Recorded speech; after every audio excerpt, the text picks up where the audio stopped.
So today we have to start the thin prism, right?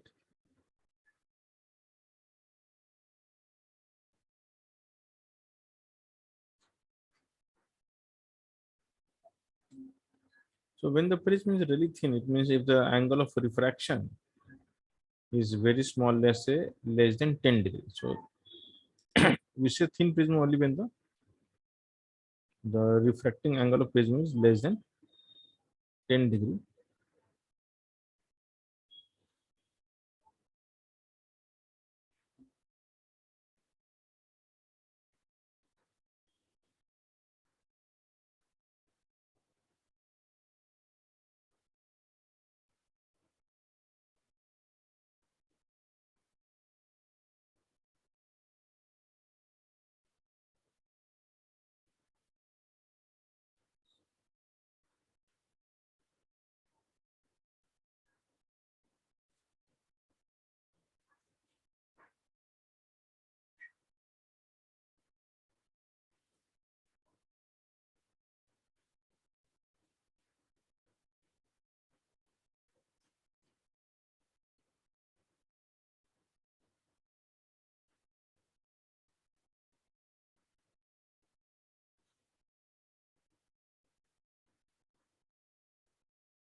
So we are going to take the reflection from these two surfaces, and this A will be less than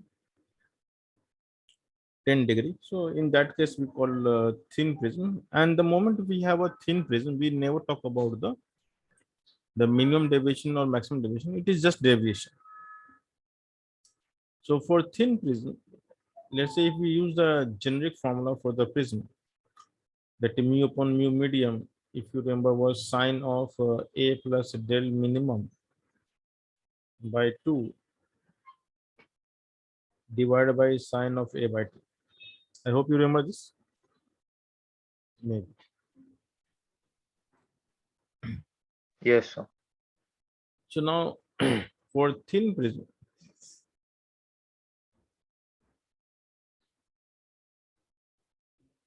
we have just deviation,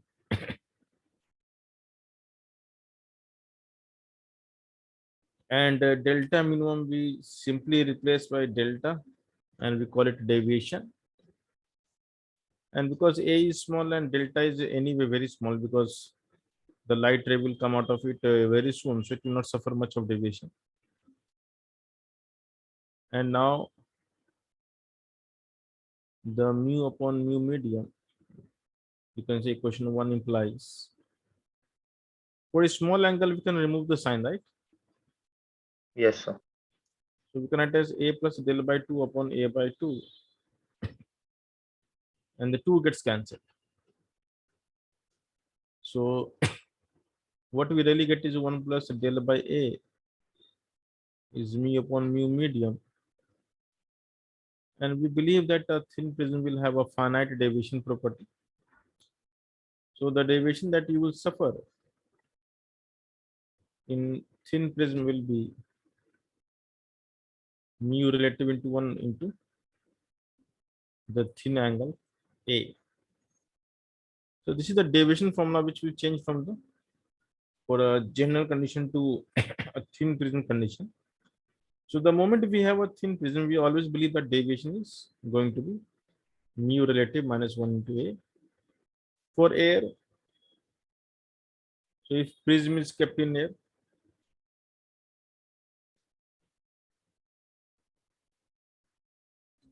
then the mu medium becomes 1, and in such case the formula looks very simple. Okay.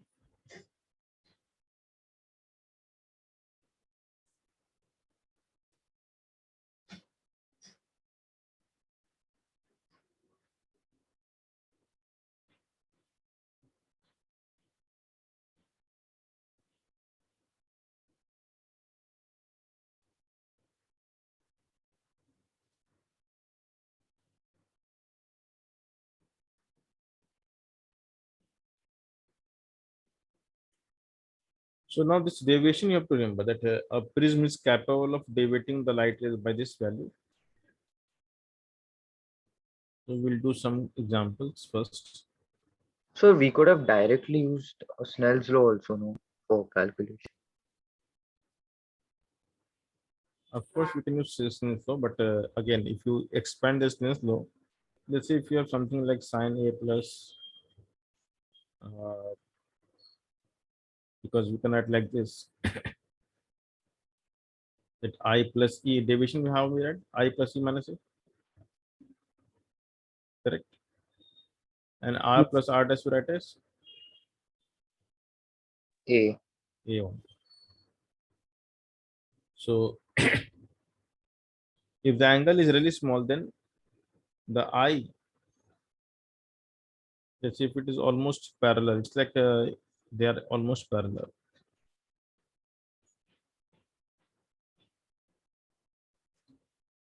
So if the light is coming, it will bend for sure.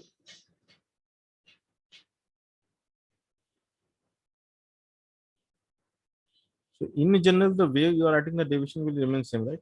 So the deviation will be this much. And this angle, if you try to understand that the R dash, I mean, if you draw a perpendicular, should have drawn in a different manner. It will bend again further away.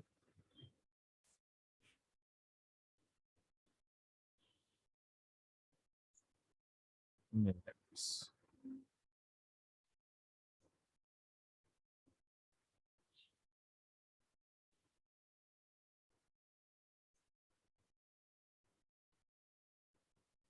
You see, it is almost incident at close to zero, right? So how much deviation will suffer? So it is like we cannot say that there is a much angle left to incident. So once you enter at some angle, the other side is like the maximum, the most of the reflection will take place on the first surface. The second surface comes very close at a almost parallel case, and so it will not let you suffer much of the deviation.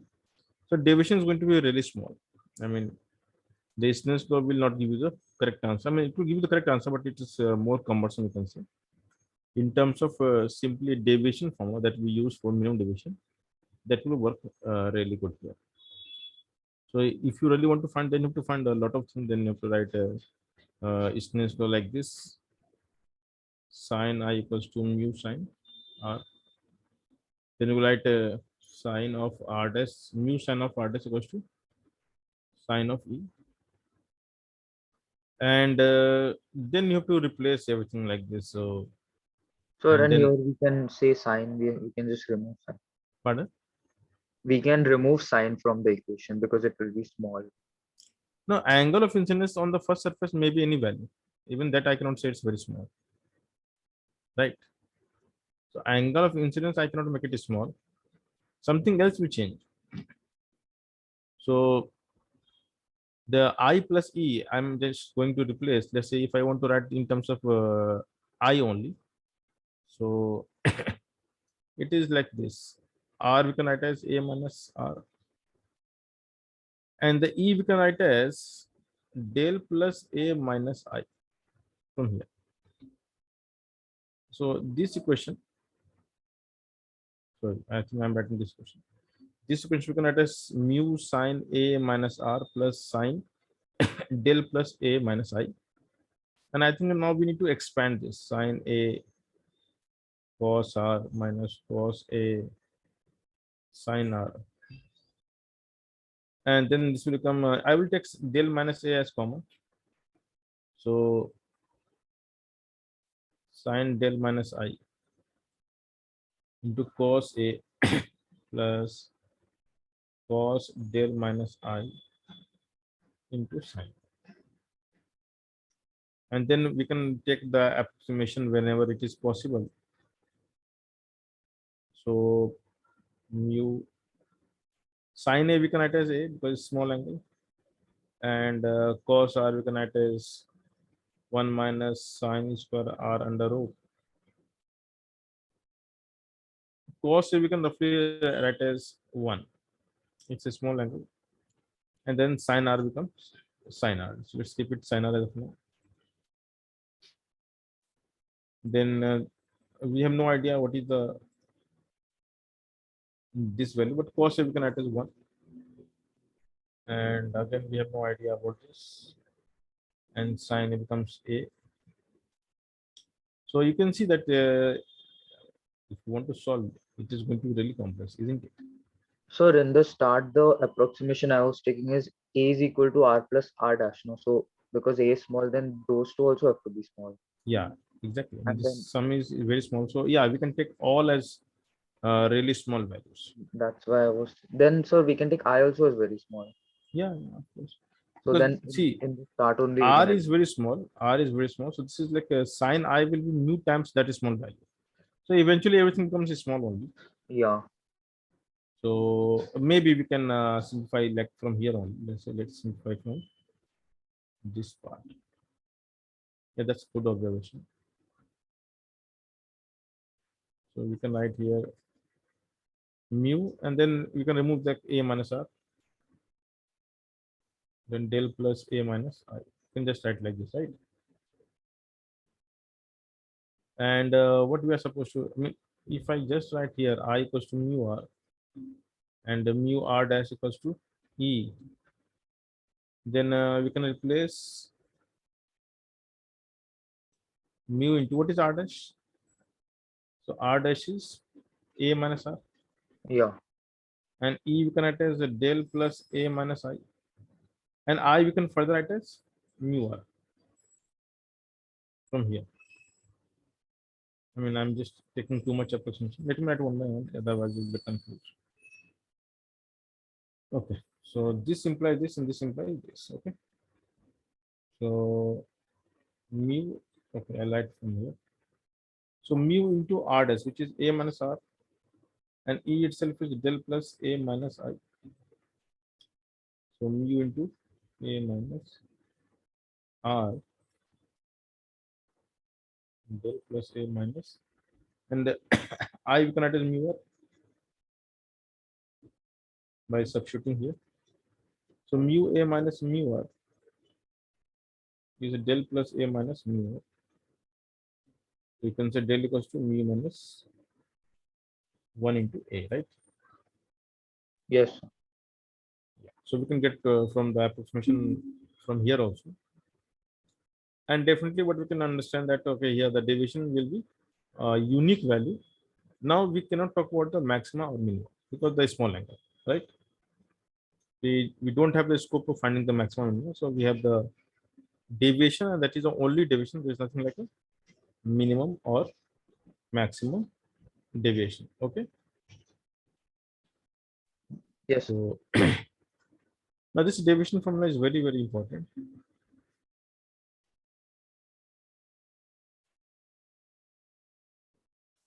And this is the basis of a lens also. Why I'm saying this?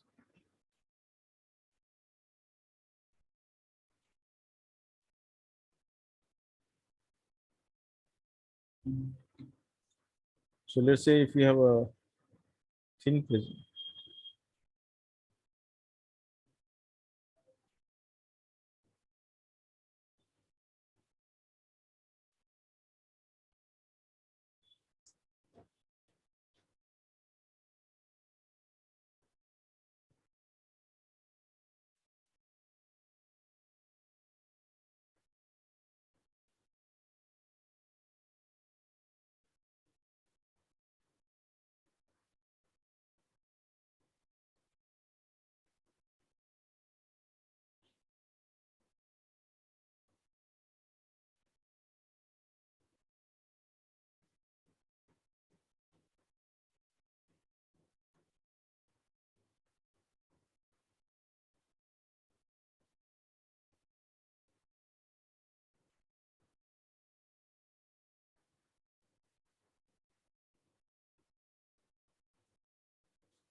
and if the light ray is coming,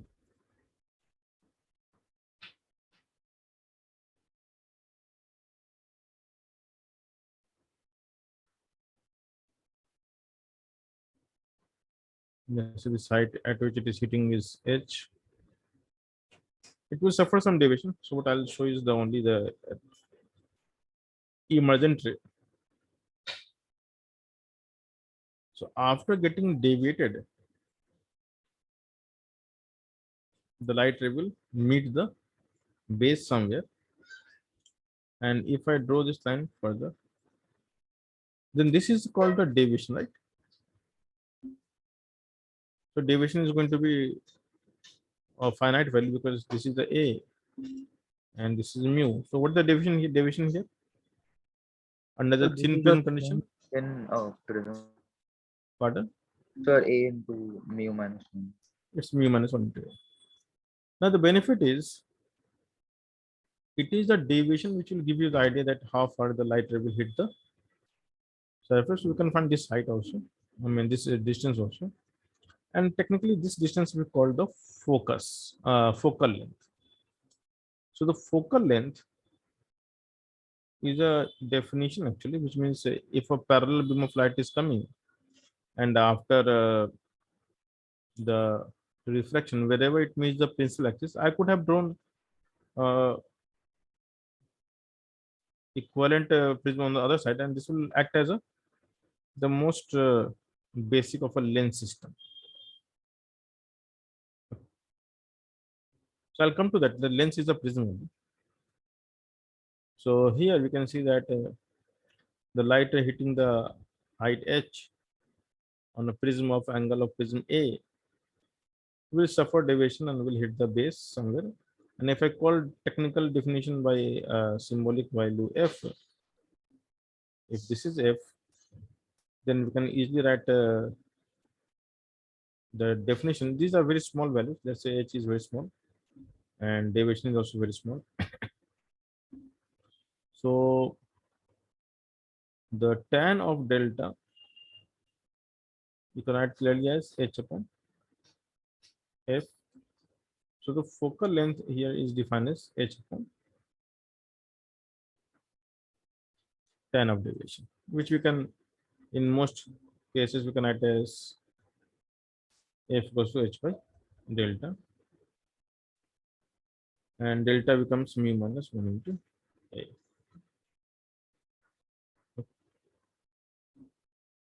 So you can see this is the birth of focal length of a lens actually. And how I say lens is a prism? Lens is basically a stack of prisms. Let's say when you draw a lens, yes, this is some hypothetical lens.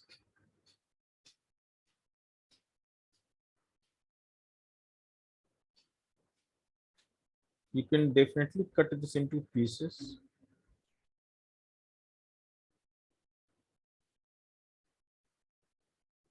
And if you cut into small pieces, you can clearly understand that each piece is a part of a prism, isn't it? And the difference is as height will increase, as you go away from the center, the angle will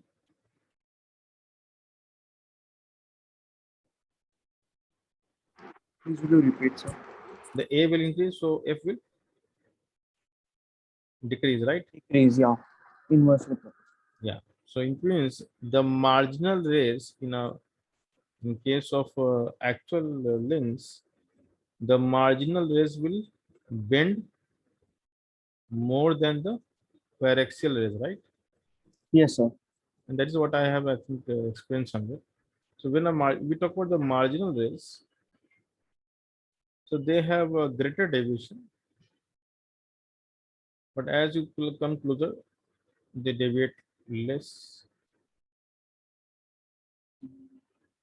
and therefore, because of this particular reason, we only focus on the paraxial ray because they will have roughly same deviation, and paraxial will have only one particular answer. So a lens is a collection of prism with a varying angle of prism. So you can say if you stack multiple prism of different angle, it looks like a lens system, and the focal length will definitely depend on the height from the center And we can clearly see that as we move away from the center, the A will increase, right? And as A will increase, F will decrease, and that's why our lens cannot have unique focal length, it will have infinite focal length. And when we go further, the paraxial approximation will make sure that we have a uniqueness of focal length, and therefore we can use some formulas. So A is the aperture here. Pardon? So A is the aperture here. No. A is the angle of prism. No? Ah, yeah, right. Yes, sir. So if you look at this portion, let's say take one small portion. If you look at this portion, let me show you. Imagine this portion and this portion.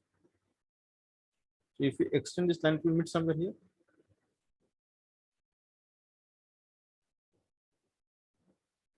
So this is the angle of prism, right? For that portion. Yeah. So which point will have maximum angle? The topmost point. Topmost, yeah. So that will have a L like this. It's like this. And the center will have almost like a slab. So very close to the center. I would say not very close, just almost center is like a slab. The DL length ahead and like up and below. And that is having the zero angle.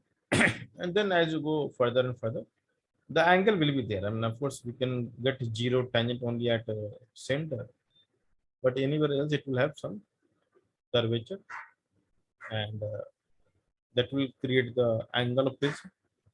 So this is a way of looking at it, and therefore this prism is like a very crude way of understanding what is lens going to be in future.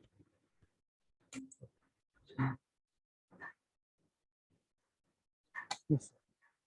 So a lens never creates unique image. That's the problem.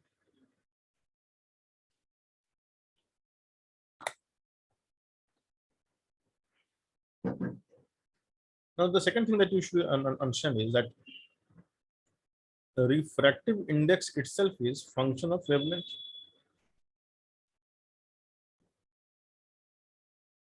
So from the Cauchy's relation,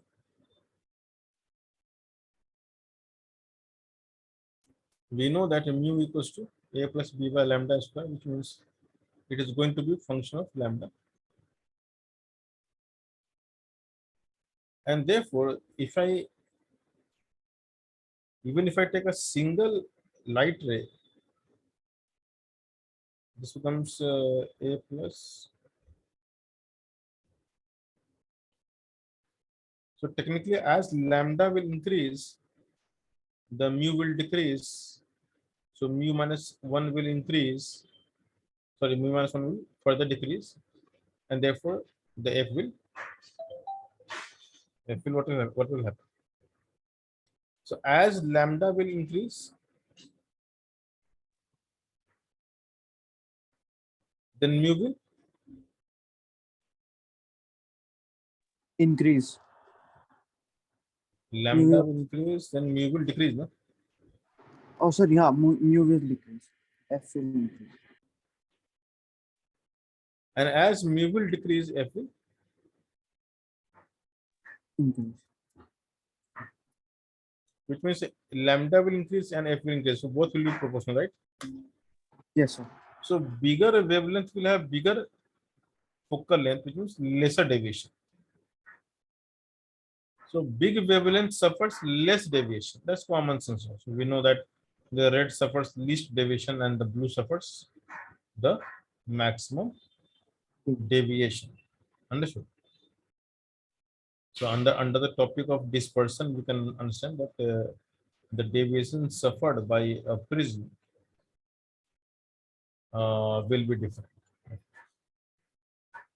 Is this clear? Yes, sir. Okay.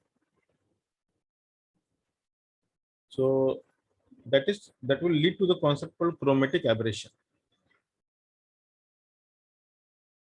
So what it does mean is that when a white light will try to pass through a lens, different component of light will suffer different deviation in which the red will suffer most, whereas the violet will suffer least. Oh, I said opposite. Different deviation. So the violet will suffer maximum deviation and red will suffer least deviation. Okay. I just said opposite. So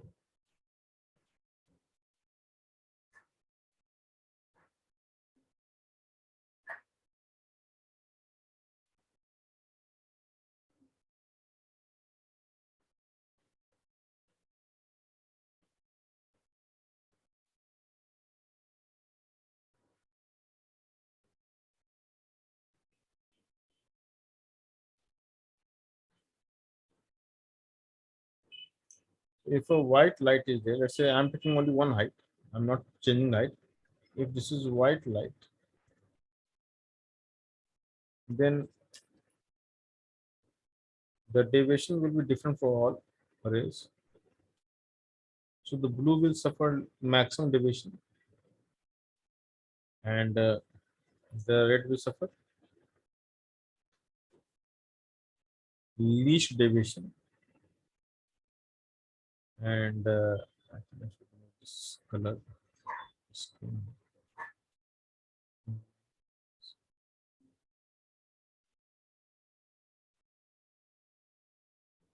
And therefore, this is the violet, this is the red. The rest will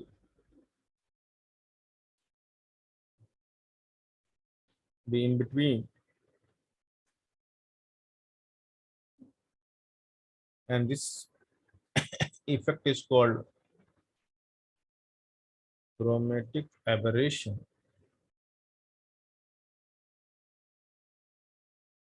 So chromatic means color, chroma means color, So this kind of aberration is called LCA, and we call it longitudinal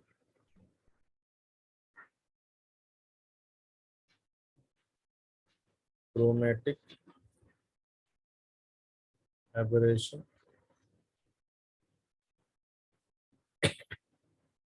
And the longitudinal chromatic aberration is basically the difference of focal length of red minus focal length of violet.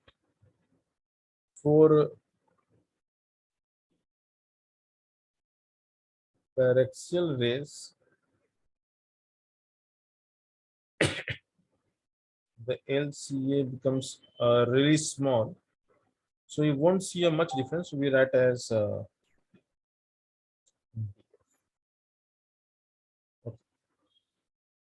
So for paraxial approximation, it is a really small value, and you can write as DF. You can take modulus. I don't know which one is bigger. So DF is a change. Okay. So those things are always there. And now this formula is also very interesting again. That for a prism, this is for lens actually.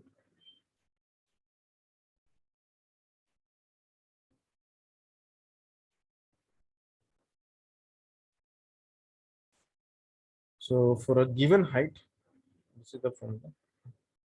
But for a paraxial lens, we have DF, which is very small. For prism, it is if you differentiate. So A is constant, H is constant. The F DF by D mu will be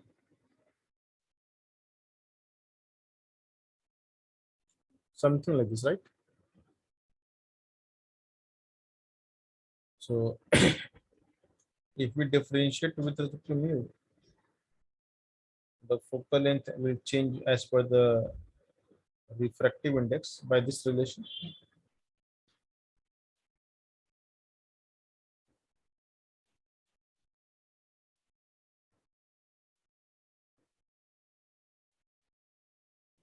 So this is like a longitudinal chromatic aberration. I'll take minus dA because I want positive value. And it turns out to be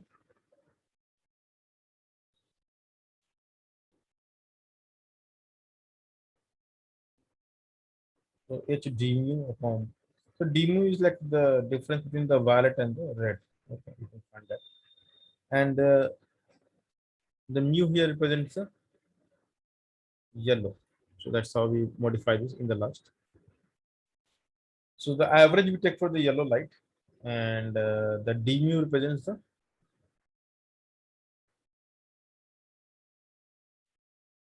mu v minus mu r.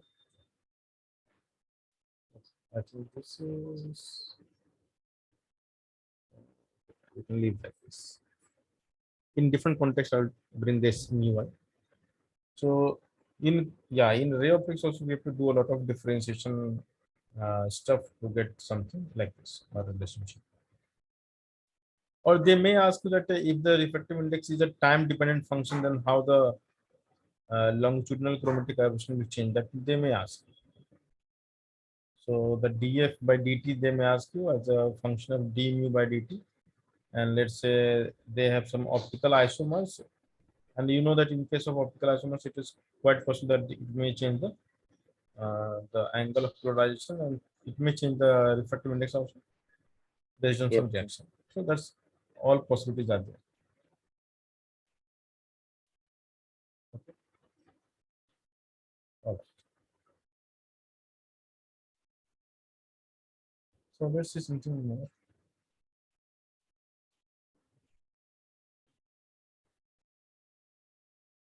So what else we can do with the thin prism? So you may get simple questions like there is a thin prism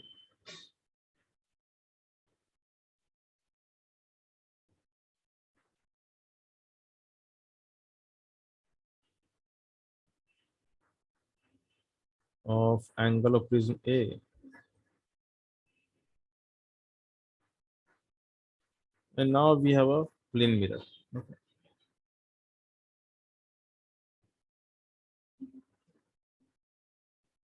So silvering is done.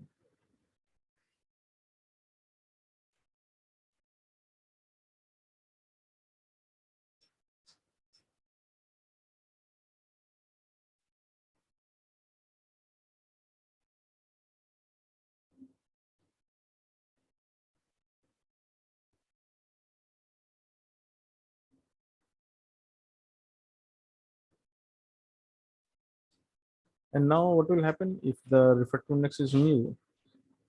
This light ray, which was actually going normal to the mirror,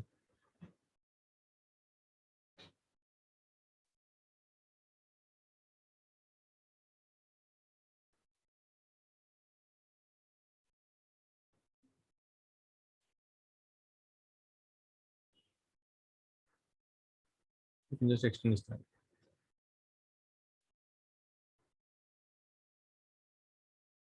So if this is the deviation, which you can easily find as mu minus 1 into a.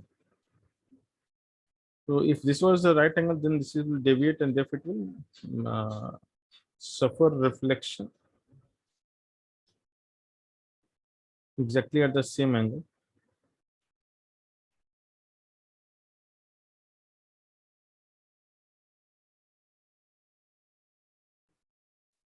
So they will ask you what is the total deviation by the suffered by the ray. Find total deviation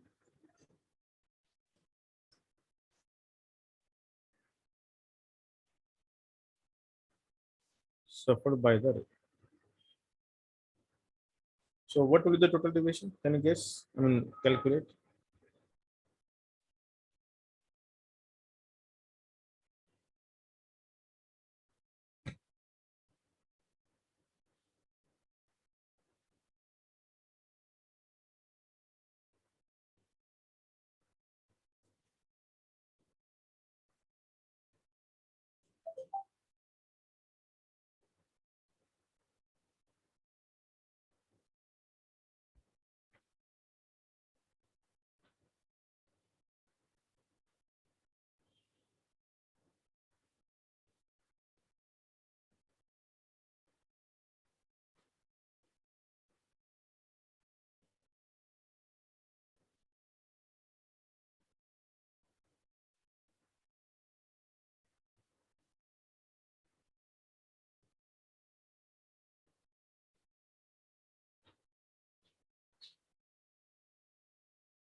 So total deviation is how much? You can see. So can't it directly just be delta? This is the deviation number 1. So I can say deviation number 2. This is the deviation number 1. And both are happening in the same sense. So the total deviation is delta 1 plus delta 2, which is delta plus pi minus 2 delta. And therefore the answer is pi minus delta is the answer. Understood? So initially delta is given to us. So delta we can find, no? Okay, Me so minus yeah. 1 into a. Yeah. For thin prism, we know the deviation, right?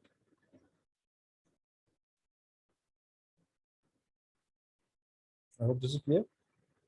Yes, sir. Okay. So thin So prisms can are we, particularly useful for finding the other properties. Just tell me. so we can we do like that? That a yellow ray, Hmm. we can just take that and place it where the first ray was there, so directly we can get delta in the negative direction. Yeah, of course, you can do that.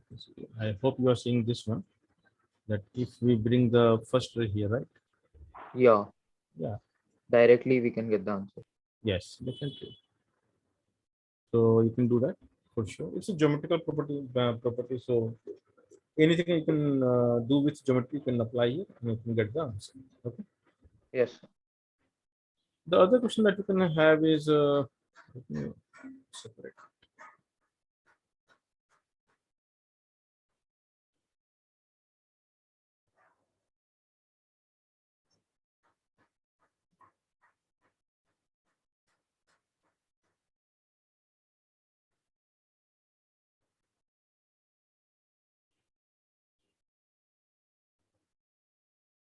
So a parallel beam is coming. Parallel beam of light.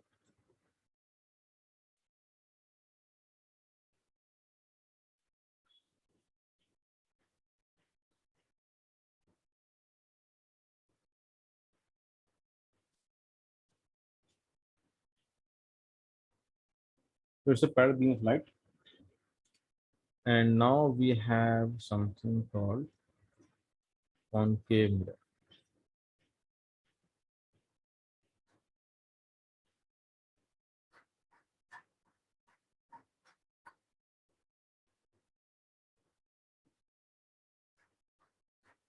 So this is our concave mirror.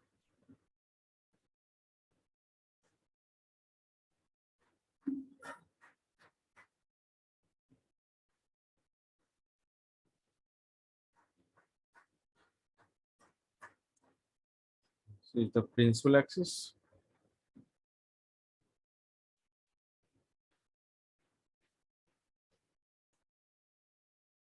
And now this parallel beam, which I will not represent again, is hitting the pole of the mirror. So the beam is there, but it's difficult to. I can draw, but it's like time consuming process.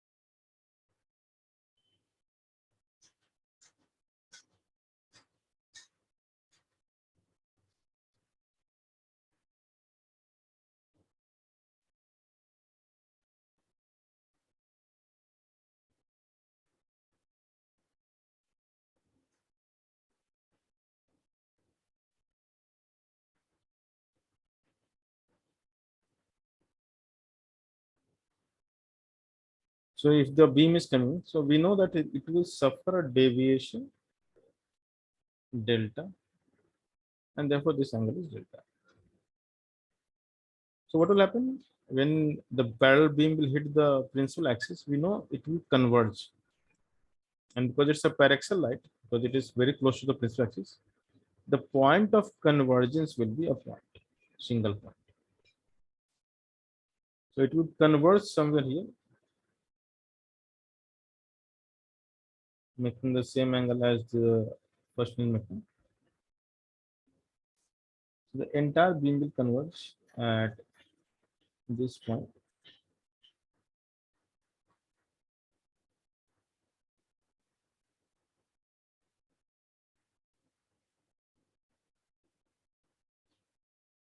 And now we can say this is also going to be delta.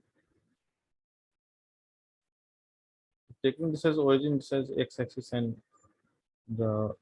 this as y-axis.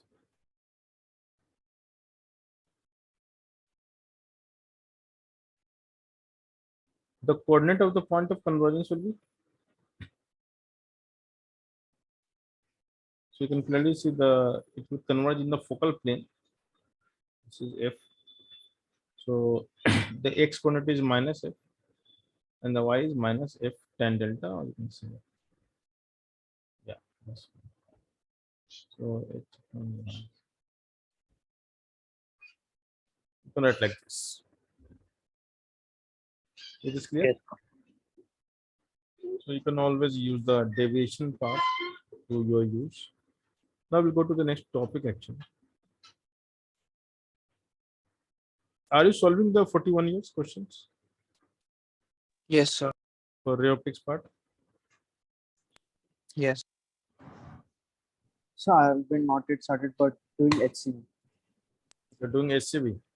Sir, sir. till The first refraction HCV part, I have 41 solved years. all the advanced questions. And Pardon mains. once again. Till the refraction part, I have solved all the mains and advanced questions. So are they able to solve with those questions? Sir, yes. Good. Arshit, what about you? So after finishing HCV, You're speak doing from again. you're doing from SC1, right? Yeah, sir. Fine. So finish one book at least, complete, and Yeah, then sir.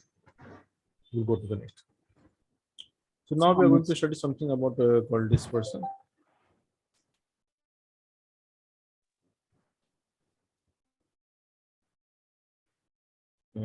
Start from here.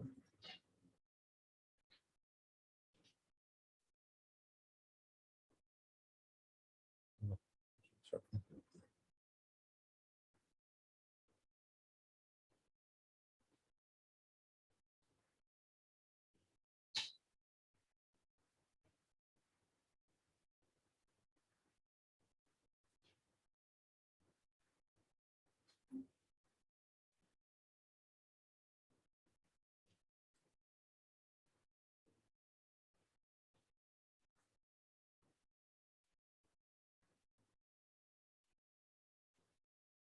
Then what comes next? Yes, I know. Sir, are you So doing the rainbow order? yeah. So violet, indigo, blue, green, yellow, orange, right? Red. Yes. We're done.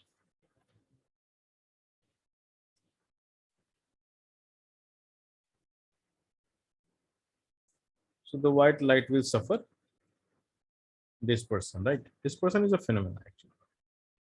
So what is the phenomenon?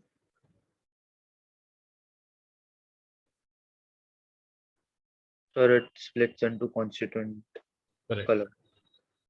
So the splitting of white light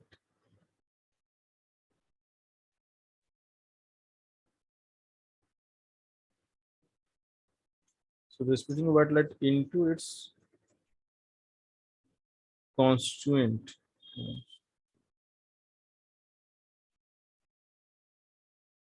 You can check the splitting constituent.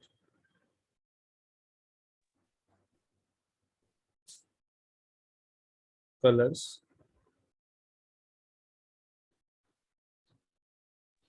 While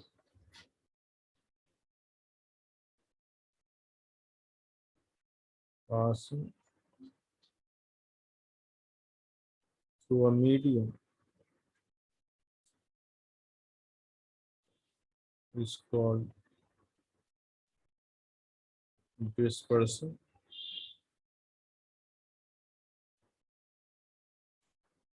And when the dispersed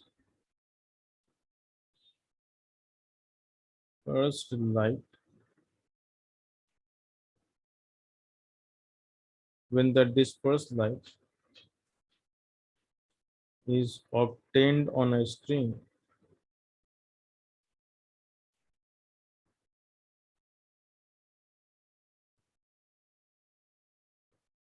oh, that's fine. The SV is good actually. So when the dispersed light is obtained on a screen, then it is called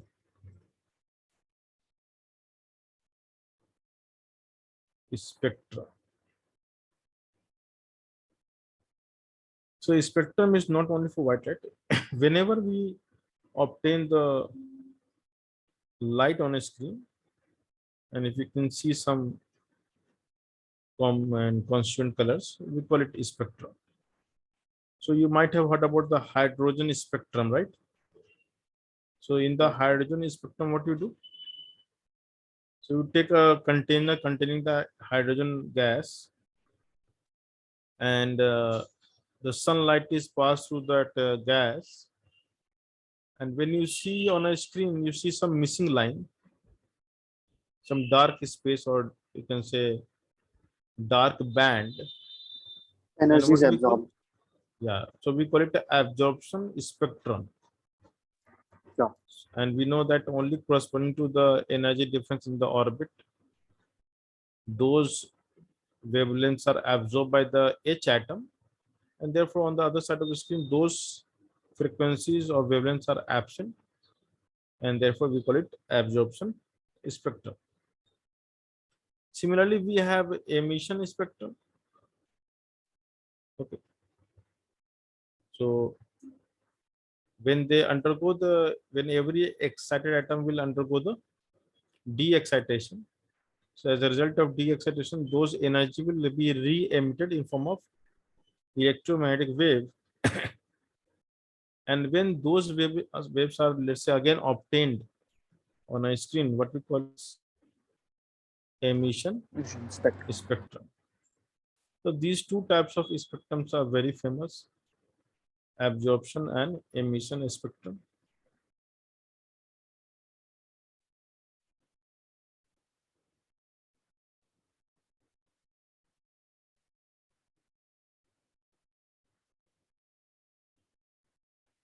We also have something called discrete and continuous. So when you obtain the rainbow, what you see is the continuous spectrum. You don't see the gap, right? Yes, sir. But if you talk about the hydrogen spectrum, it is discrete in nature. There is no continuity. So you see one band, then you see a gap, then you again see another band, you see a gap, you see another band. Of course, the band will have continuity individually, but if you take all spectrum, there is no continuity. So again, it can be of, so spectrum can be of a absorption type or emission type, and it can be of continuous type or discrete type. So right now we are going to learn about the continuous spectrum, not the discrete one. Of course, discrete one comes to the part of quantum physics. So the discreteness is a manifestation of quantum behavior, which is inherent in the nature. And it was the H spectrum, which was the, you can say, stepping stone in understanding that the atom having the quantized behavior. Okay. And from there, the development of atom begin on quantum level. So you know the rest of the story, which I discussed in the modern physics lecture. That Niels Bohr went to his friend, okay, with a 4 missing spectrum, and his friend was Balmer, who converted into a nice discrete formula. Okay. Okay. So anyway, so that was the story which I think you are aware of. If you read SQL, you will get that story as well. So we are going to learn about the dispersion through thin prism. That's the whole idea.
So a white light is coming, and this white light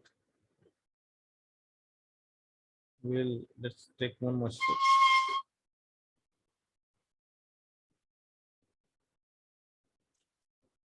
Again, you can choose the violet, the red. So violet will bend maximum, right? And the red will least. And then on the other side of the screen,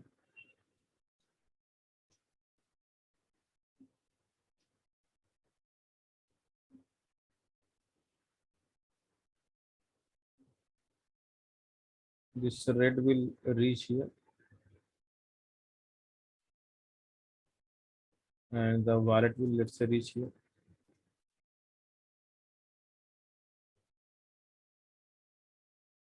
The rest, if you want, you can represent. So I'll just represent the yellow one, which is called the, or which is taken as the average of all.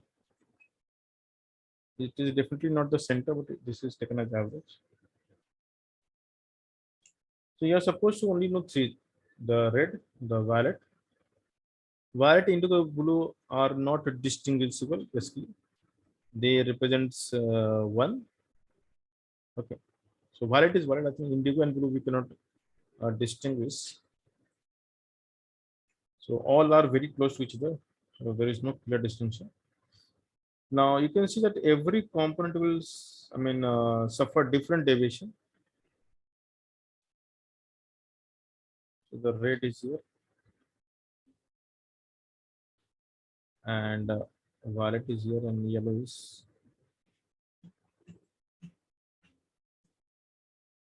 So if we extend the line of the white light, we are supposed to check which one got deviated by what value.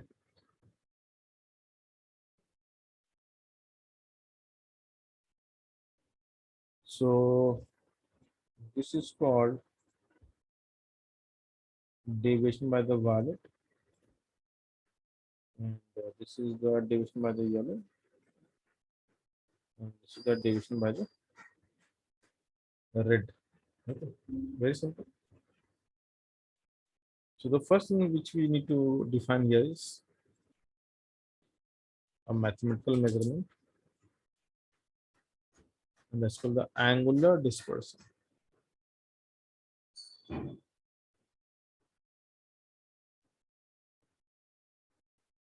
Which we represent by the symbol theta. So what is angular dispersion?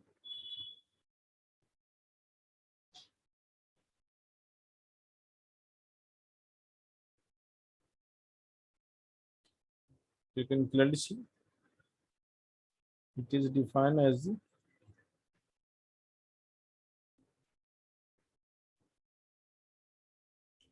hello guys, am I audible?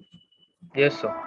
Yes, So sir. it is defined as the So it will be difference, minus delta. difference of angle of deviation of red color and violet color.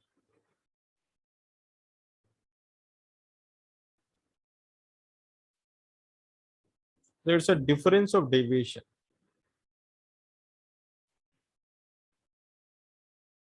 So the angular dispersion is defined as who will suffer most, violet, Violet. Yeah. and who will suffer least, red. So I can say that theta is defined as del V minus del R. Now for a given medium, the mu will vary for each component. So we represent mu V, that Ri of for violet, we define mu R, Ri for red. Now I'm using too much red. And we define mu I, which is called Ri for yellow. And always remember, when I say the refractive index of white light, we actually mean the yellow light. Now, generally, white light, I mean, say mu V, mu R, and mu I will be given to you. But in some problem, they will not mention the mu I. But when they do so, if they will give you the mu V and mu R, but not the mu I, you can always replace mu I as the arithmetic mean of mu V and mu R. So in case you're solving numerical and if you come across situation when they only mention the mu V and mu R, but not the mu I, this is what you are supposed to do. In case they mention all the three values explicitly, it's really good for us. The next thing which we define is called dispersive power. Okay. Or we can say, okay, let's call it a mean deviation.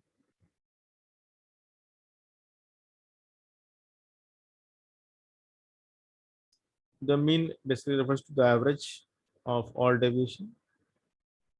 And as I said, the mean deviation is defined for the yellow light. So that is the definition itself. So for white light,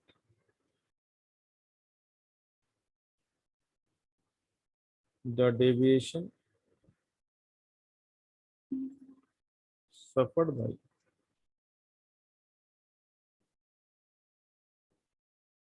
for white light, the deviation suffered by yellow, just called color, that's easy to understand, is called mean deviation. And the way you can write is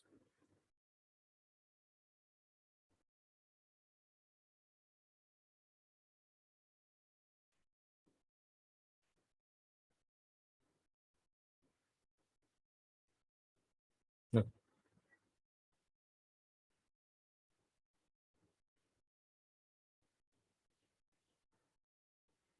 Anyway, I hope this is clear. Yes, sir. Yes. The last is concept which we need to be aware of is called dispersive power,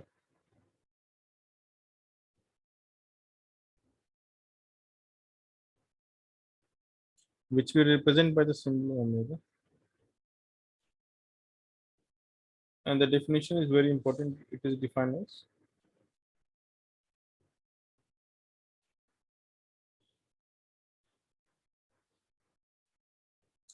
so it is defined as the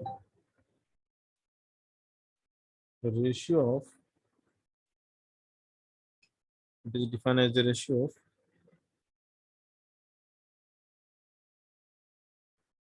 angular dispersion to the mean deviation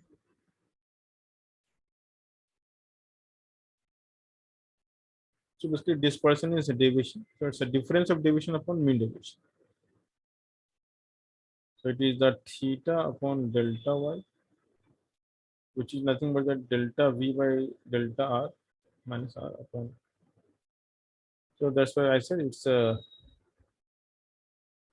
delta del by del, something like this, to remember.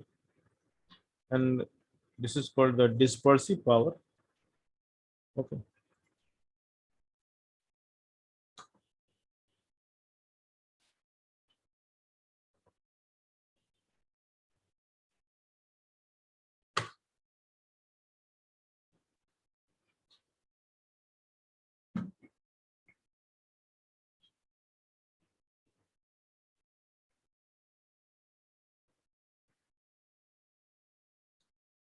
So if the delta delta is close to delta, the answer will be 1, which means the difference of deviation is same as the deviation of the yellow light. So anyway, you have to study all these three things. Now, the omega, if you substitute in terms of thin prism formula, so for thin prism, it will take a very interesting answer. And again, I mean, this is formula is only for thin prism. You can write like this. I mean, for other prism which is not thin prism, you have to actually find deviation for the yellow by doing the actual calculation using the Snell's law. But if you are doing every calculation for the thin prism, then things are easy. So this is the inner general formula. I'm not saying this is for the thin prism. This is a formula in general for any prism. This formula is only for thin, and again, this is in general. And if you want to find the answer for thin prism, then it is very interesting that for thin prism, the omega turns out to be how much? The theta is how much?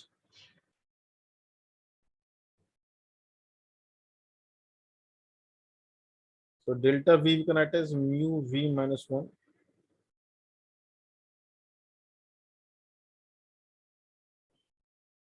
Mu R minus 1.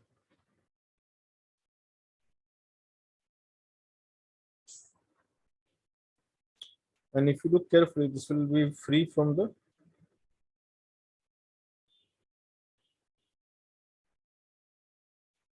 okay. And therefore, sometimes we also write as d mu by Yes, sir. in differential form.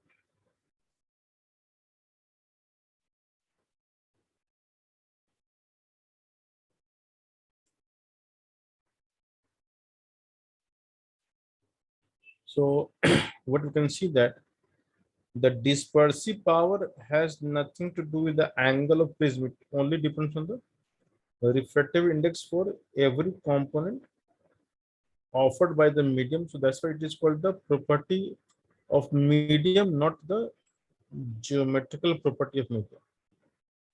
Which means once you define the medium, no matter what shape it is having, whether it is a prism or a slab or some random shaped object, the dispersive power belongs to the medium only, and it is free from the geometrical constraint. Whereas the other definitions are geometrically dependent because the A comes into their picture of definition. So because every other term which we define depends on the shape also, because the geometrical factor is present. So the dispersive power is really powerful, that it is the property of medium only. And so a medium is said to be dispersive if it is having non-zero omega, and medium is said to be, sorry, what I said, dispersive. And a medium is said to So, be, yeah. so over here, how did you get only mu y? What happened to the minus? Ah, my bad. Yeah, I always make such mistake. Okay. So this we can write like this, mu minus Okay, sir. that my mistake. So the dispersive power, you have to just mention this word. I put as a word actually.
So it only depends on physical property of medium, and it is independent of geometry or shape of the medium. Okay, that is what we need to just remember. Okay. So we are going to take some special cases. Okay. So we can see clearly that a single prism will always create a dispersion and deviation. So a single prism will create a dispersion for the white light, and it will also create a mean deviation for the yellow light. So with the help of single prism, if the light is only bound to go through one prism, then one thing is for sure that it will always have dispersion and deviation. So sometimes we want to kind of control the dispersion or the deviation. So there are two scenarios that we will discuss here. One is called condition for dispersion without deviation and condition for deviation without dispersion. So to achieve this task that there should not be dispersion, only deviation, or there should not be any deviation, only dispersion, we have to at least take two prisms together. And while taking the two prisms together, and if you put one after the other consecutively, then with their combination, it is quite possible that the net deviation can be prevented or the net dispersion can be prevented. So we can at least choose two. I mean, not saying only just two. So the minimum is two is required. More than two is also good. So what we're going to learn is called conditions for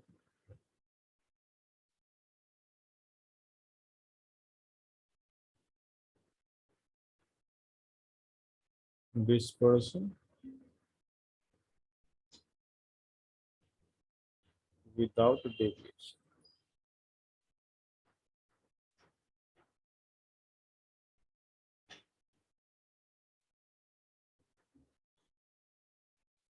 So to achieve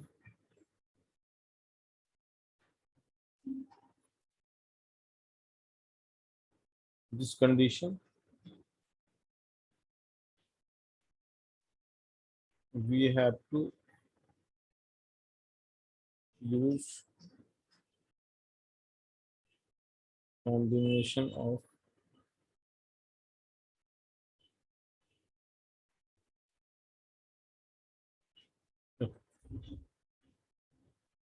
so one cannot be possible. So we use generally two, of course.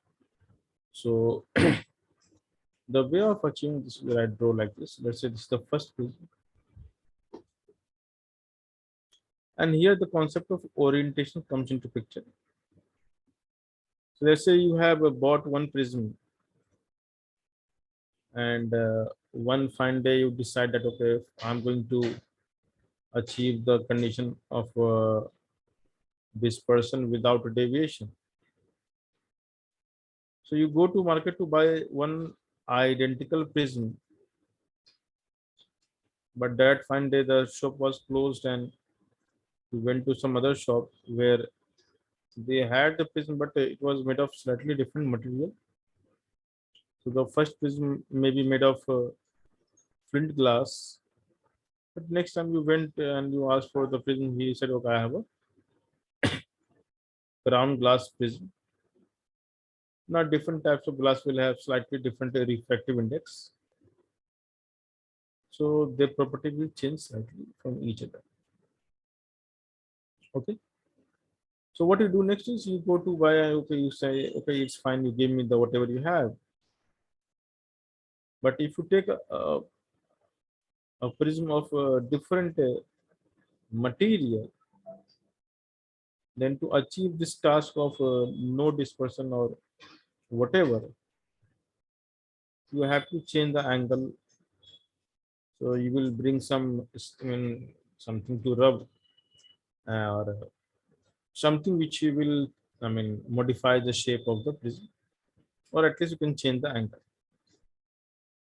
or this may be the duty of the optician who is, or the manufacturer who is manufacturing it, to create a slightly different angle prism. So okay, the whole idea is, if it is not identical, then the reverse phenomena will take place only when we change some geometrical property. So let's say we have two prisms. Okay.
Okay.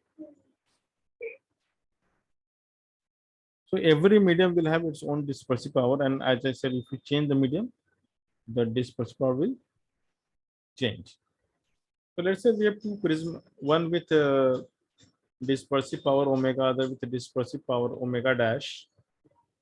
And why omega and omega dash are generally given? Because dispersive power has nothing to do with the shape of the object, because shape is something that we can modify, right? And now this is A, and this must be some other value which may or may not be same, which we, let's say, don't know. One thing is clear, that if you want to like get rid of deviation, then if the first will deviate downward, then others should deviate upward, and then only it is possible to nullify the deviation, and therefore the orientation of the two prisms is bound to be inverse of each other. Now Yes. mathematically that is not our issue, because math will take care of everything. So let's say if a white light is coming, and what we really want, that what we want, tell me guys, what we want? Sir, we want no deviation. No deviation. So we'll focus on the only no deviation part. So if this is the expected path of the white light, the yellow light which will emerge, which we don't know from where, the yellow light should be at least parallel to this light, Yeah. because we do not want the mean deviation. So that is like unset thing. So without, it is always mean deviation. It means the light, every light I cannot control, but I can only talk about the on an average whether the deviation has been controlled or not. So we never talk about the deviation as such, it is always the mean deviation, but in literature it is very common to use just the word deviation, which is like inherently understood by everyone. So what we really want is that the light, the light will suffer, let it suffer, but on an average the yellow should not suffer any deviation, and it will again have some. So let's say the without is the important word. You have to look at the word without. What we don't want is important. So what we don't want is deviation, the mean deviation. So let's say the deviation suffered by the white light, yellow light by the first prism is delta y, and the same is for the other prisms. Let's say delta y dash. So by keeping the orientation same, I can say the net deviation is how much. So mathematically, you can add delta y plus delta y dash. But as per the condition, what we do not want, we want no or zero mean deviation. So we want this to be zero, correct? This is the condition.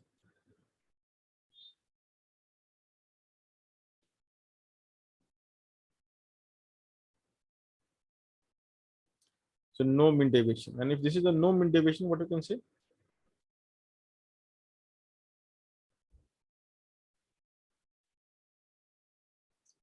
Okay, let's write the value.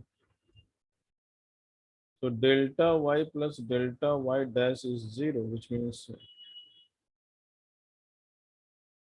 mu y minus 1 into a plus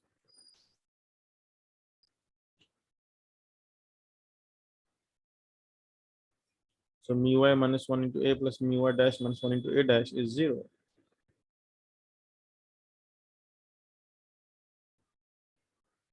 So of course we cannot control the mu or mu y. We cannot control the omega.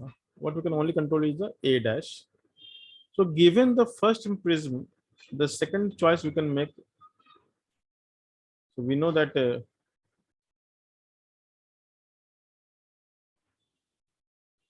because this is 0.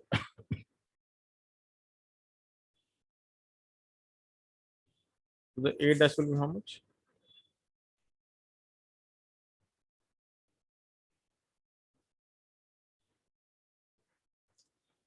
And the minus is saying that okay, you should not keep the orientation the way you have kept. You have to just invert it. Okay. And therefore, the final arrangement of the prism should be like this, something like this.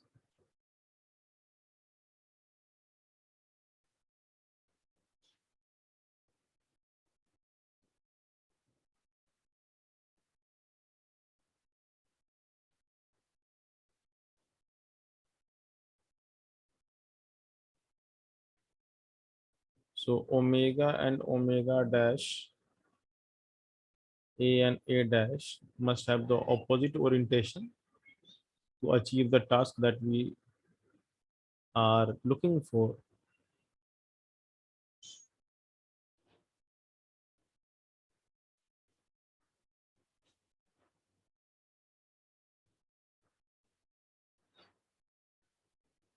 Now, what happens in between, I'm not interested, but this is how we have to achieve the no mean deviation.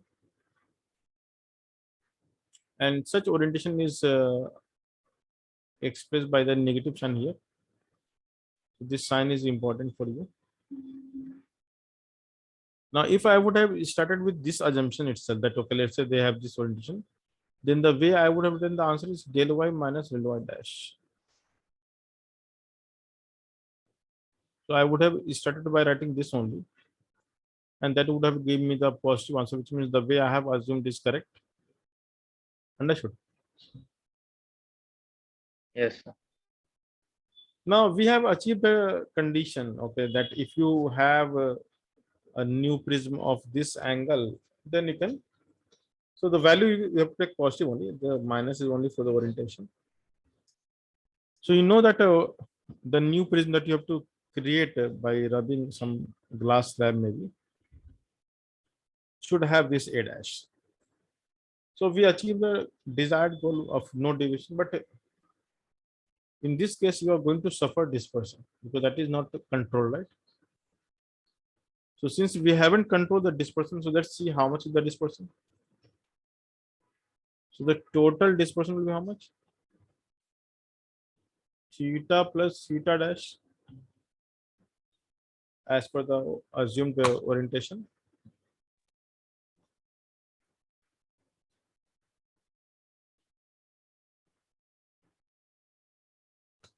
So what we can add here? Theta plus theta dash. So theta was how much? Theta was one, no idea.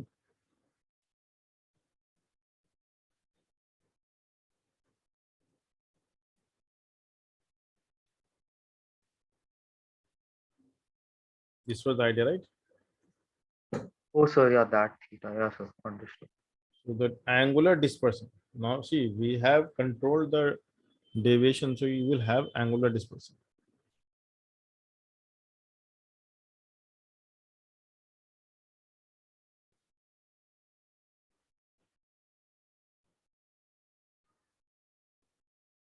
So del V minus del R.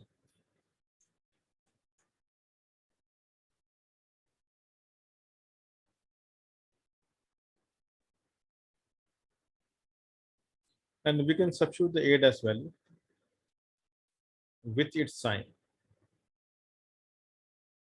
It will give you minus.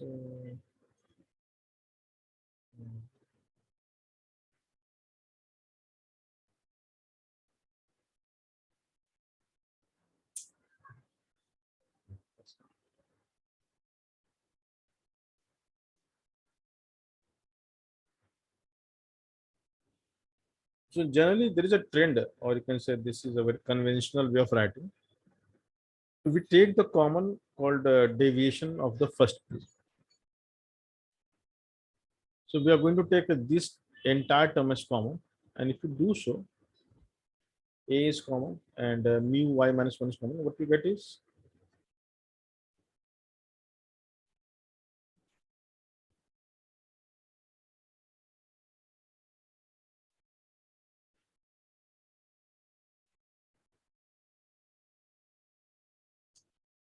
so this is how we can write that mu y minus 1 into A mu v minus mu y upon this. And again, now we will invoke the definition. This is the del y. And if you look at the first term, it is the angular, sorry, this is the dispersive power of the first prism. And this is the dispersive power of the second prism. So the difference of dispersive power into mean deviation of the first prism will be the total dispersion, angular dispersion. So when this condition is met, called no deviation, then the dispersion that you will suffer is this much. And you can clearly see that if both prism were same, if they have been made of same material, then in such case, the moment you say there is no deviation will also make sure there is no dispersion, which means both conditions will be simultaneously satisfied. Understood what I'm saying? Yes, sir. So for identical object, what happens?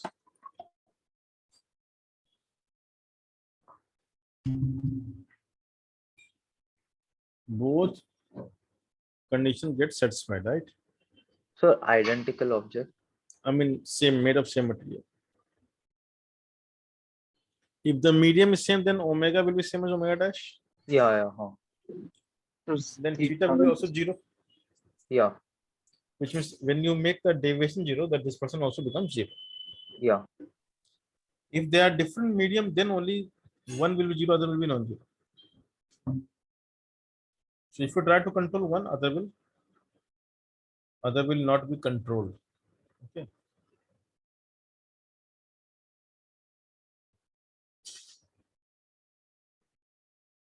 Yeah, exactly. And that's logical. yeah, sir. I was about It's to a ask. slab only, because if in a slab it's like two rectangles. Yeah, But these surface become parallel. If A is equal to A dash, this will become parallel surface. isn't it? Yes, If sir. Yes, if sir. A equals to A, then the surface become parallel, and therefore it will act as slab. And that is why the slab will never have Deviation. deviation. Okay. It will never have dispersion. It will only have the lateral shift, if you remember. So light will neither disperse nor deviate, rather it will only shift parallel to its path, isn't it? Yes, sir. Nothing we have done this part in past.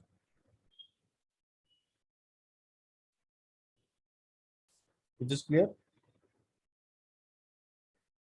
Yes, sir. So the next condition I think you guys can do on your own. That's pretty easy. So I'll write it. Sir, what can we do on our own? I'll tell you just a moment. Condition for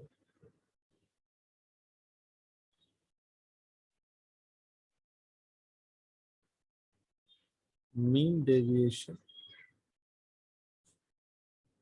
without dispersion.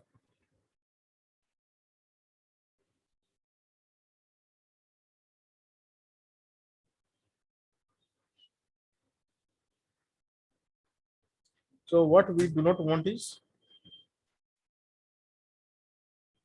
dispersion. We don't want dispersion. What we can afford is, yeah, deviation is fine.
Sir, we were taking delta plus delta dash is equal to 0. No, now we have to take the Or theta plus what do we have theta to take? dash equals to 0. Oh, Because you do not want dispersion, right?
sir, I just used the theta relation Yeah. one and I put the So you will use the theta relation to get a dash. Okay. a dash is equal to mu v minus mu 1 into a upon mu v minus mu r. Yeah, like that.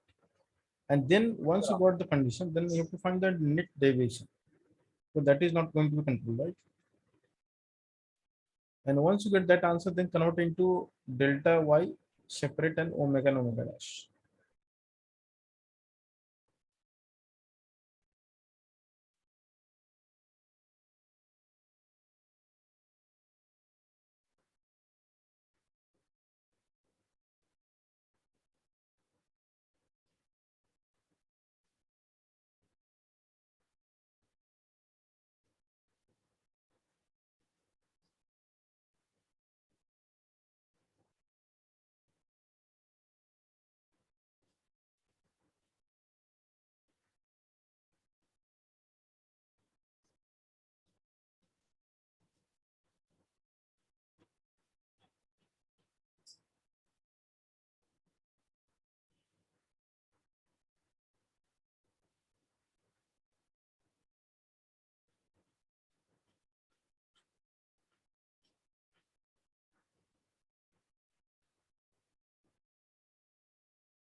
Sir, I got it. Okay. So tell me the answer for that. How much is the deviation in that case? Sir, we have to do delta. We have to find delta. No? Yeah. So see It is equal theta to delta 1 delta y. into bracket 1 minus omega upon omega dash. Very good. That's the right answer. So you understood the process, right? This is how we are. I mean, we do Yeah, this. sir. We have to use two equations and substitute and solve. Correct.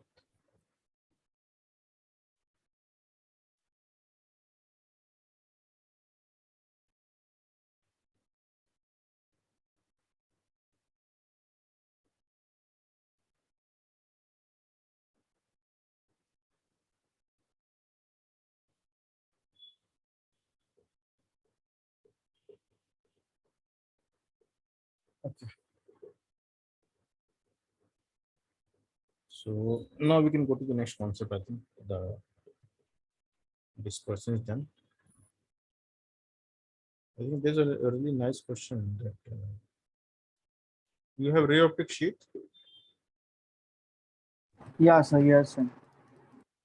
So open that sheet.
So there's a section called section H, and you can see the question. It's page number 9 actually. Can you hear me? Sir, 1 second. I'm finding it. So let's send again. Yeah, sir. If it's possible, please send.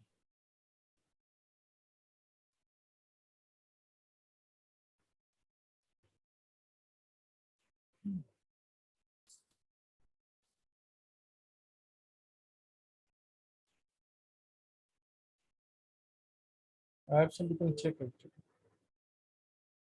So go to section H.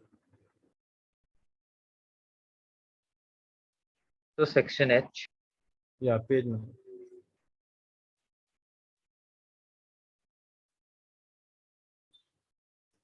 And there are 5 questions which you can solve. You start from the bottom, then go to the top.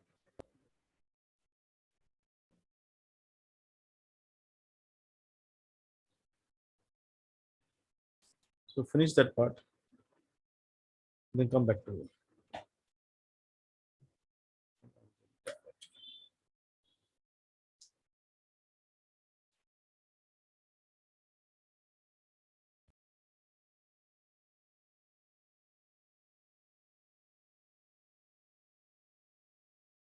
So we have to start with H5.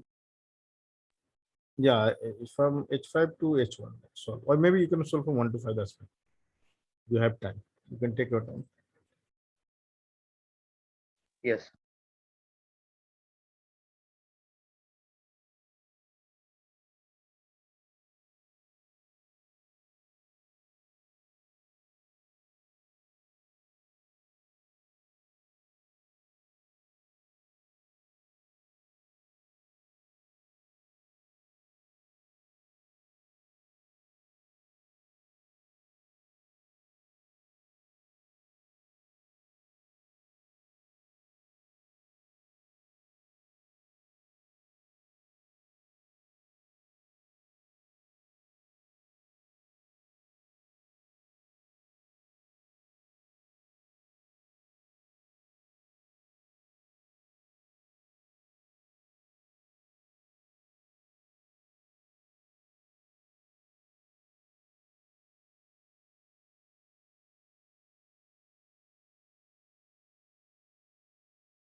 All done? No, sir. How many are done? So just finished with the fourth one. Oh, third. Yeah, sir, I'm on the fourth one. Yes.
बोलो.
So done.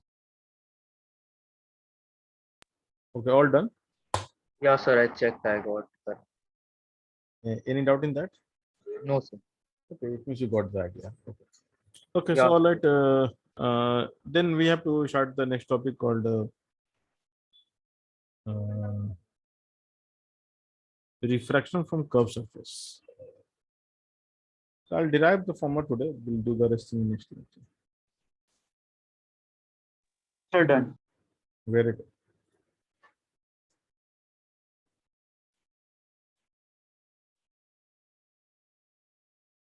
Anyway, we'll do the rest in the tutorial.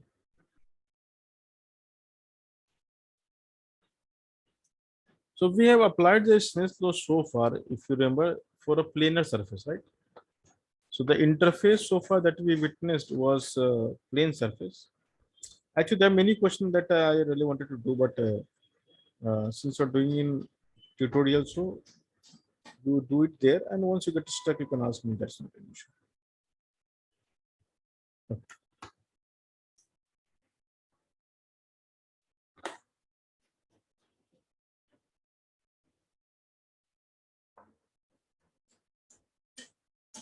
So the curved surface can be any surface. It may be spherically curved. It may be cylindrically curved. It may be ellipsoidally curved or elliptically curved. So the curvature can be of any geometrical shape, but our discussion is going to be confined to the spherically curved surface. Okay. So here we are going to quantity text. I mean explicitly this is spherically curved surface. So now we have two media.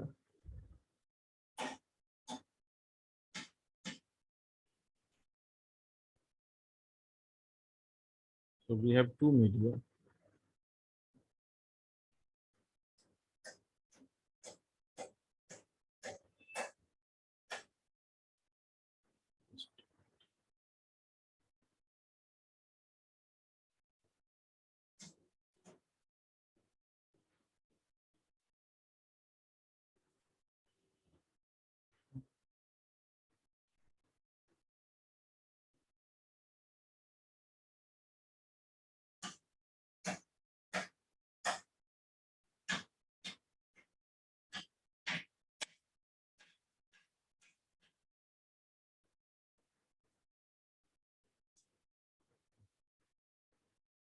So I am just showing one side. So let's say this is spherically curved surface is separating the boundary, I mean separating the two media.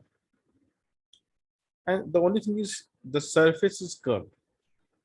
Now whether we have curved surface or flat surface, what we know that for refraction, the only thing that we are supposed to use is the Snell's law. There's nothing, there's no other law in the world actually. So if we talk about mu1 and mu2, and if we believe that this curvature is spherically curved surface, so it will have some radius of curvature, right? So it will have some radius of curvature. And we would like to find some relation between the object distance and the image distance in this particular case. Okay. So let's say we have an object here. And as I said, when we derive some relationship, we derive for the paraxial ray, right? So let's say the light ray starts from the O. Let me change the color. And now it hits the surface at some point. The first step will be what? If you really want to apply this, so what will be your first step? You will draw the normal at the point of incidence, right?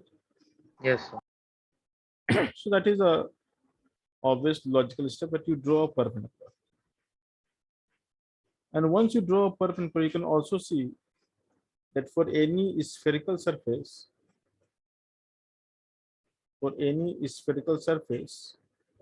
the normal and the radius, the normal and the tangent will be like the normal will pass through the center. Can you see?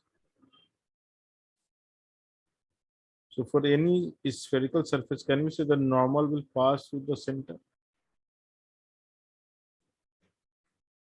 Hello, hello, hello. Yes, Yes. sir. So can we draw, see the moment you draw a line beginning from center towards the periphery, that will become the normal to the point of incidence, right? Yeah. So now this is the incident ray. This is the normal. And I'll believe that the medium number 2 is denser compared to the medium number 1. So it will bend towards the center. I mean, towards the normal, correct? Yeah. Now, for the sake of drawing, I'll just do such a way that it will hit the axis again somewhere.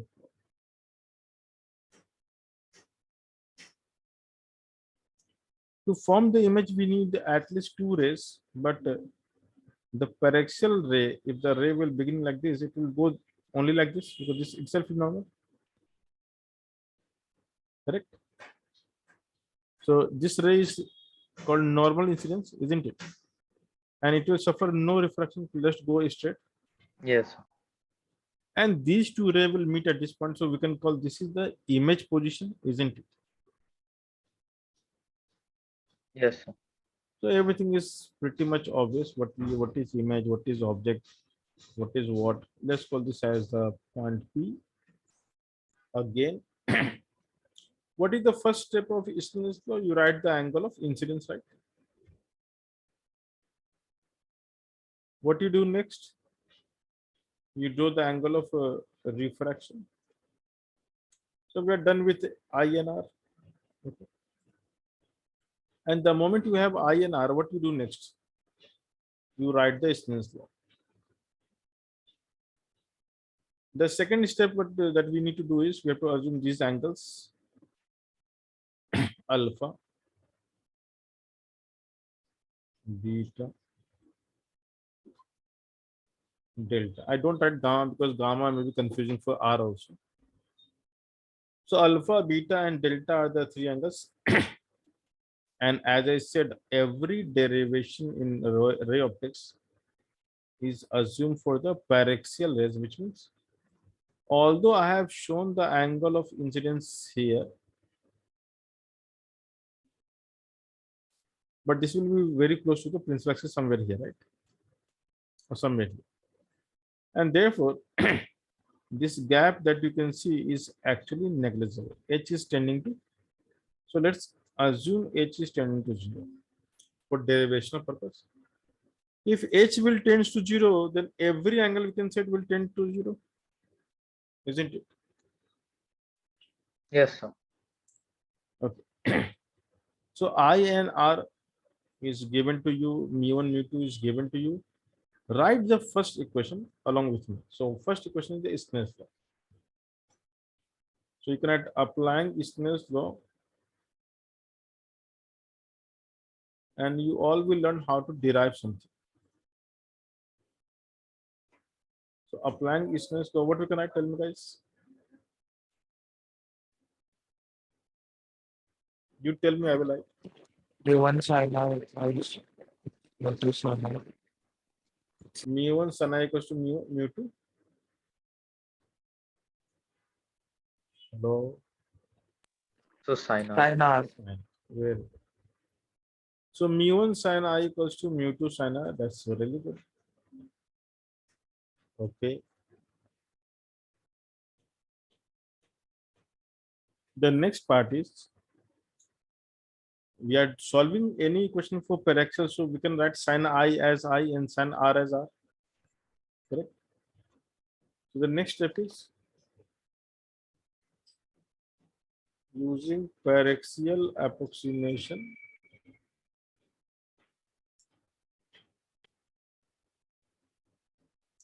Using paraxial approximation, what we can write, guys? Tell me.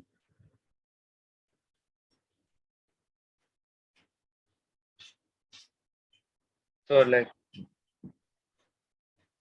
yeah, mu1 I is equal to mu2 R. Because it's a really small number. Now, So mu1 tan I equals mu2 tan. yeah, we can write like this. So we can write further as mu1 tan I. Now, before we go to tan part, okay, we'll keep it I only. Now, when you derive the formula, the I and R must be replaced in terms of alpha, beta, and delta. So you need to go back and check what is the I in relation with other values. And if you look carefully, the I we can write as in terms of alpha, beta, right? And delta. What is I? Can you see the I value in terms of the base angle?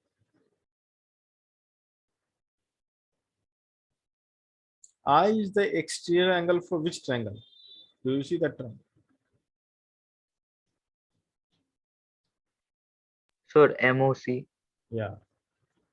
So what we can write I equals to alpha plus alpha plus beta. beta.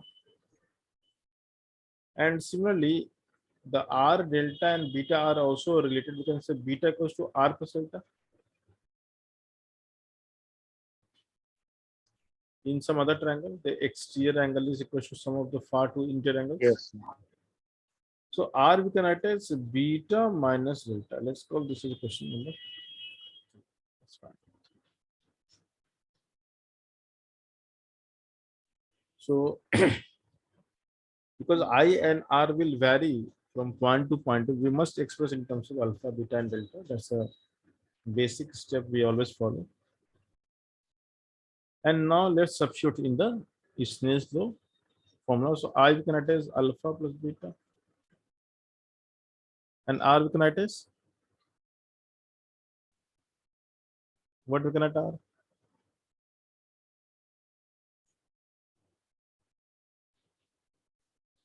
R is how much? So beta minus delta. So you have to learn this diagram first. Beta minus delta. Now you can see beta is a common term on both sides. So let's separate the beta. So I can write mu1 alpha plus mu2 delta is mu2 minus mu1 into beta, right? Is this correct? Yes. And once you are done with this, now you can invoke the tan. So we apply the tan only for the base one.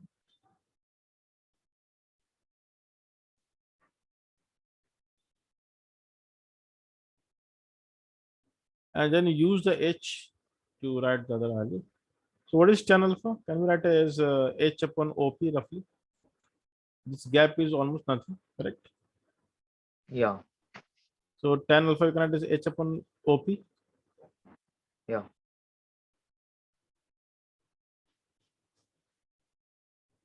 And delta will be h upon. You can see it is h upon pi. You can see again h upon pi, right? Yes. So Okay. So mu2 minus mu1 and tan beta will be h upon pc. You can check again. Is this clear? Yes, sir. So you can see that H will cancel out.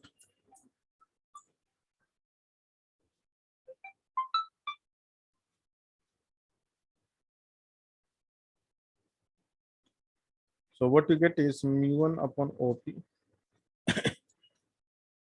plus mu2 upon PI.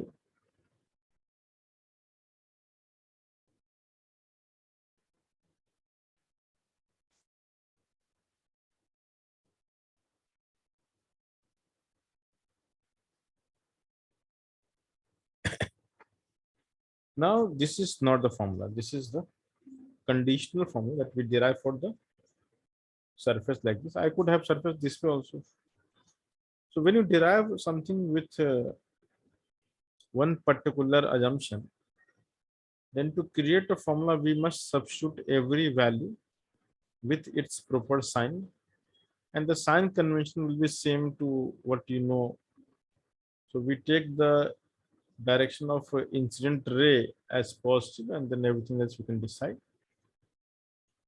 And we also assume that the light begins from the object and goes towards the away from the object. So in terms of a object and image distance and radius of curvature, the OP we can write as minus U. If you represent the object distance, then minus U is the right way, right?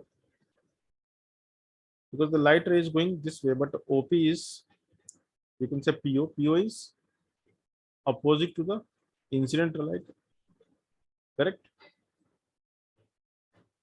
So we always measure the distance from the pole, and the pole is at the interface. So to go to the object, you have to go against the light, right? So I'll just write this as PO, PI. I think I should have written PO.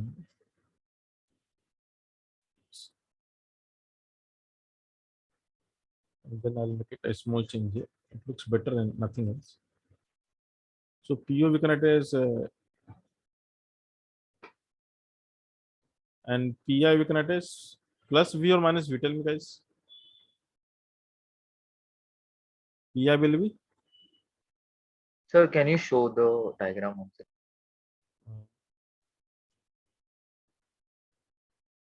Positive. and PC.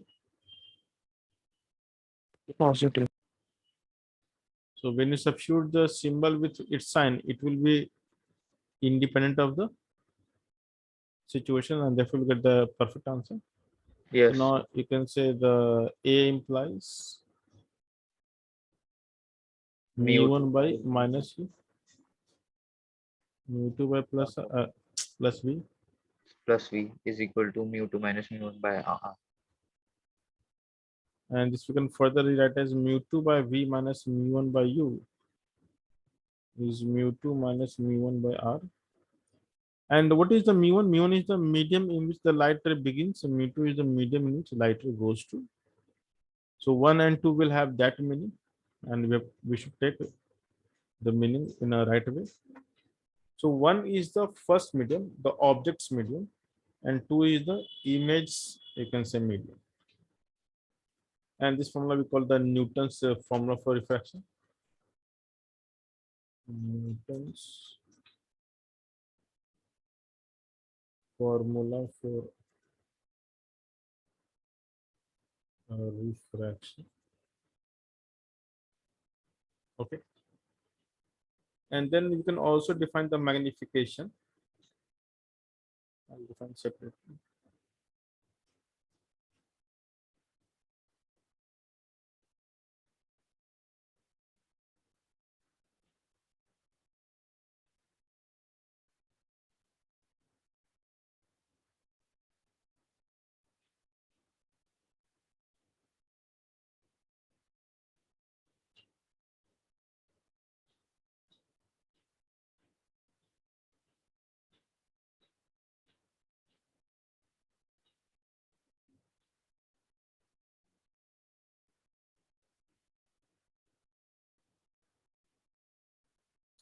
So to define magnification, let me read through the diagram.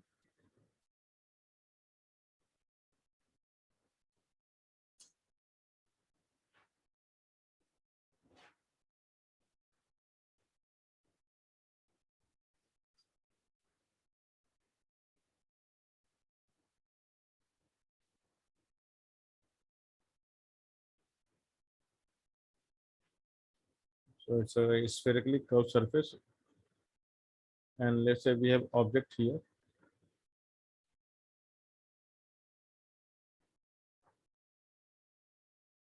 Then again do the same angle of incidence, and let's say bend towards the normal like this.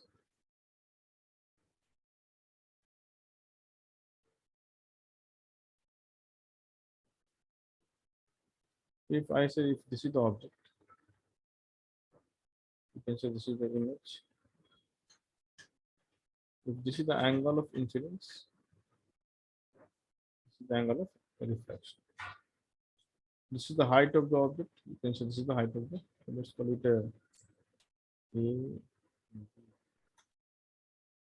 A dash B dash. And the magnification is simply the ratio of A dash B dash upon AB, right? So again, we have to always start with the Snell's law. So you have got mu1 I equals to mu2 I. I'm just starting for the small angle directly. So this is the first step, is Snell's law. And the I we can attach tan I, which is like let's call this AB upon PA. And mu2 I can attach R as tan R, and then tan R will be A dash B dash upon PA dash. That's how we derive the formula. And then next step is very easy. So AB is above the axis. So if we choose AB as positive,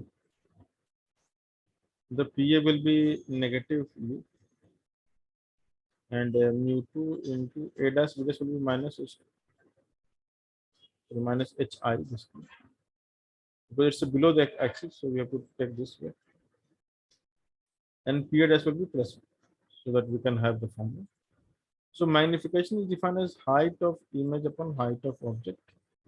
And we are talking about the linear magnification, or we can say lateral magnification, or we can say transverse magnification. Everything is same. So the HI upon H naught, you can see turns out to be how much? It is V by U, mu1 by mu2. The better way of writing is this: V by mu2 upon U by mu. This is easy to remember because the V is in the second medium and U is in the first medium. So it is similar to the ratio of V by U, but it is like a kind of shifted, right? It's like the normal shift, I mean, apparent depth kind of formula. So if you look from the pole, the image will be V by mu2 and object will be U by mu1. This is how we can remember the magnification. It's pretty easy to derive like this. It is clear? Hello. So magnification part is clear. Now, once you have the formula, you can solve a variety of questions. Okay. So I will take the question in the next lecture. Is it okay? Yes, sir. Okay. So, but this formula is, if you have understood the derivation, you can actually start solving the questions also. Nothing is difficult. Now it's everything is going to be typical, like the derivation of various question, formula, links, and so on. Okay, guys. Yes, sir. We will practice this in the next lecture. Okay, sir. Bye, sir. Thank you.